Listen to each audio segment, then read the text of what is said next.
Ya, ketemu lagi para subscriber setia Lab Statistik dan Manajemen Industri yang selalu resume di praktikum Statistik Industri modul 7 ya. Kita di modul 7 nanti akan belajar tentang analisis diskriminan. Analisis diskriminan ini yaitu mengelompokkan objek-objek atau sampel menjadi kelompok yang pembagiannya berdasarkan nilai atau skor diskriminan variabelnya. Jadi ini tetap sama, mengelompokkan objek-objek atau sampel menjadi kelompok, namun bedanya dengan klaster minggu kemarin. Kalau minggu kemarin itu berdasarkan kemiripan karakteristik. Jadi yang memberi nilai 5, memberi nilai tinggi-tinggi dikelompokkan dengan responden lain yang juga memberi nilai tinggi. Untuk diskriminan di sini, jadi nanti menjadi dua kelompok yang kita lakukan. Nah, dua kelompok itu nanti berdasarkan variabel yang paling berpengaruh. Jadi responden itu dikelompokkan lagi, mana yang memiliki motivasi tinggi dan rendah berdasarkan variabel yang paling berpengaruh. Seperti itu. Nah, untuk lebih jelasnya nanti kalian bisa ganggu ke aslab masing-masing di grup atau di mana saja, terserah kalian. Ya, kita langsung ke praktikum ya. Untuk praktikumnya sama, menggunakan SPSS. Jadi disiapkan dulu SPSS-nya, diisi nama-nama variabel atau kolom yang nanti dipakai, dan juga jangan lupa desimalnya diisi 0. Ya, kita langsung kopas data yang sudah dikumpulkan dari modul 5.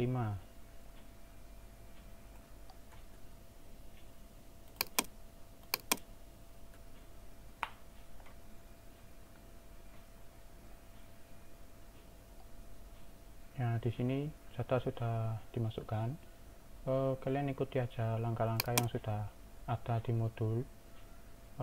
Sebelum ke diskriminan, kita masuk dulu ke hierarki cluster karena kita nanti membutuhkan pengklasteran, pengelompokan berdasarkan linkage average. Jadi kita masuk ke hierarki cluster dulu, masukkan seluruh variabel yang bertipe scale, lalu label case by, diisi nama. Di statistik nanti single solution diisi 2, lalu continue dan di save juga diisi 2. Nah, baru oke. Nah, untuk output ini tidak dipakai, jadi yang kita butuhkan hanya average link edge nya aja, jadi ini nggak usah diperhatikan, langsung ditutup, langsung dilanjutkan ke step selanjutnya. Nah, yang dimaksud tadi link edge average yang dibutuhkan ya yang ini. Nah, ini dibagi menjadi dua kelompok yang mempunyai motivasi tinggi dan rendah, seperti itu. Nah, langsung kita kelompokkan menggunakan analisis diskriminan.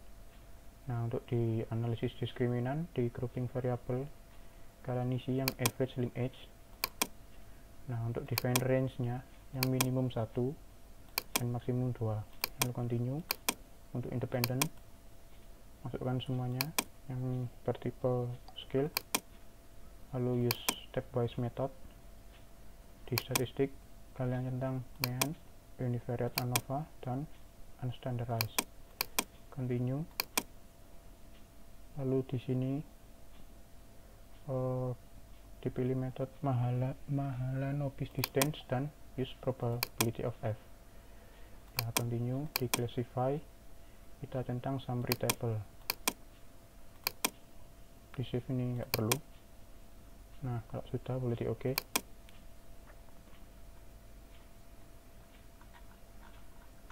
Nah, nanti akan muncul output mulai dari yang diskriminan. Bisa diperhatikan di sini output analisis case processing summary. Nah, untuk ini analisisnya sudah disiapkan.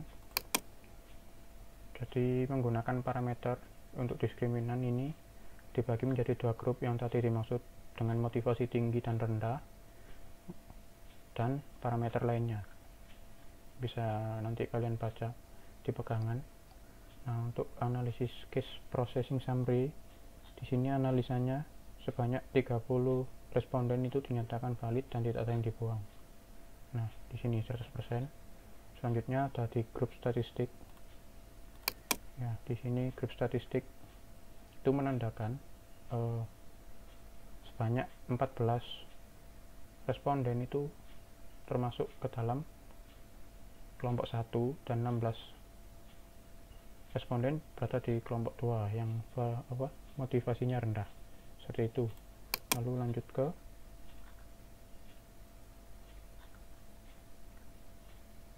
test of equality of group means. Nah, di sini kita menggunakan tabel F lagi dengan DF. Di sini diketahui DF satunya 1, untuk DF 2 nya 28, jadi dapatkan F tabel 4,2. Bisa dilihat di tabel nanti 28, di sini ada 4,2 ya. Ini. Ya, seperti itu. Lalu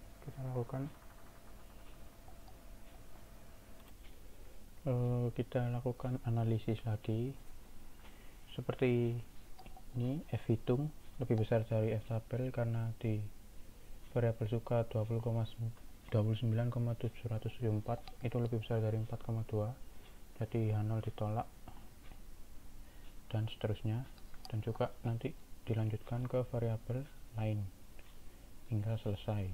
Lalu masuk ke stepwise variabel enter and remove. Nah, di sini yang digunakan yang ini. Nah, di sini ditunjukkan dua variabel yang paling berpengaruh dalam kuesioner yang dibagikan, yaitu lancar dan beasiswa. Jadi untuk siswa yang mengikuti kursus bahasa Mandarin itu, mereka ikut kursus karena ingin lancar berbahasa Mandarin dan juga ingin mendapatkan beasiswa bahasa Mandarin. Jadi untuk yang 8 lainnya itu tidak terlalu berpengaruh sebagai motivasi mereka, seperti itu. Lanjut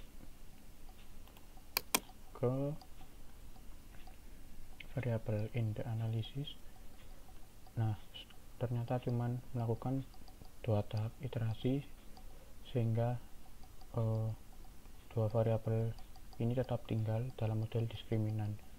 Nah, jadi 2 variabel ini yang masuk ke model diskriminan dan yang paling berpengaruh terhadap motivasi para siswa yang ikut kursus bahasa Mandarin.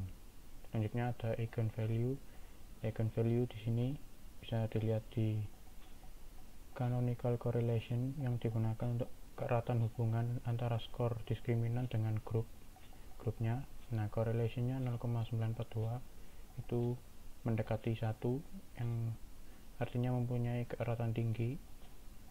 Bila dikuadratkan nanti hasilnya 0,89, yang artinya 89% varians dari variabel dependen kelompok siswa dapat dijelaskan dengan metode diskriminan ini. Selanjutnya ada Wilks lambda. Nah, yang dilihat di sini itu nilai G-square-nya 59 dengan signifikansi 0,0000 yang kurang dari 0,05. Berarti ada perbedaan signifikan perilaku siswa yang bermotivasi tinggi dengan yang rendah dengan menggunakan model diskriminan ini. Nah, di sini struktur matriks ini menunjukkan variabel yang paling berpengaruh. Nah, di sini yang tidak ada keterangan A itu yang dianggap paling berpengaruh terhadap motivasi siswa, yaitu lancar dan beasiswa, sedangkan yang lainnya tidak masuk dalam analisis. Selanjutnya ada canonical discriminant function coefficient. Nah, di sini nanti membentuk suatu fungsi diskriminan dengan z-score sama dengan min 7,984, itu nilai konstan, ditambah 1,542 kali nanti nilai lancarnya berapa, ditambah 1,078 kali beasiswa. Nah, nanti fungsi tersebut digunakan untuk mengetahui permasalahan yang tergolong pada grup, apakah itu nanti tergolong pada grup 1 atau grup lainnya siswa tersebut. Untuk function add group centroid, di sini yang satu bernilai negatif dan satunya bernilai positif. Nah, karena keduanya itu memulai nilai yang berbeda, nanti nilai itu memisahkan kedua grup tersebut. Jadi grup 1 dan grup 2 dipisahkan dengan tanda negatif dan positif. Selanjutnya ada klasifikasi processing summary. Nah, di sini terlihat kalau 30 data yang diproses tidak ada yang hilang. Selanjutnya ini tadi. Nah, ternyata di sini menghasilkan 14 siswa itu termasuk responden dengan tingkat motivasi yang tinggi dalam mengikuti kursus, sedangkan 16 lainnya dengan motivasi yang rendah. Selanjutnya classification result. Nah, di sini menunjukkan cross tabulasi. Nah, di sini secara original itu dinyatakan bahwa 14 itu grup 1 dan 16 itu di grup 2. Nah, untuk yang diprediksi menggunakan diskriminan juga sama ternyata hasilnya. Jadi keseluruhan model diskriminan yang terbentuk itu mempunyai tingkat validasi yang baik, yaitu 100%. Ya, seperti itu kurang lebih untuk praktikum kali ini. Mungkin jika ada yang kurang jelas nanti bisa mengganggu maslabnya di grup masing-masing. Ya, sekian untuk penjelasan praktikum kali ini. Ya, ditunggu resumenya lagi. Selamat bertemu minggu depan.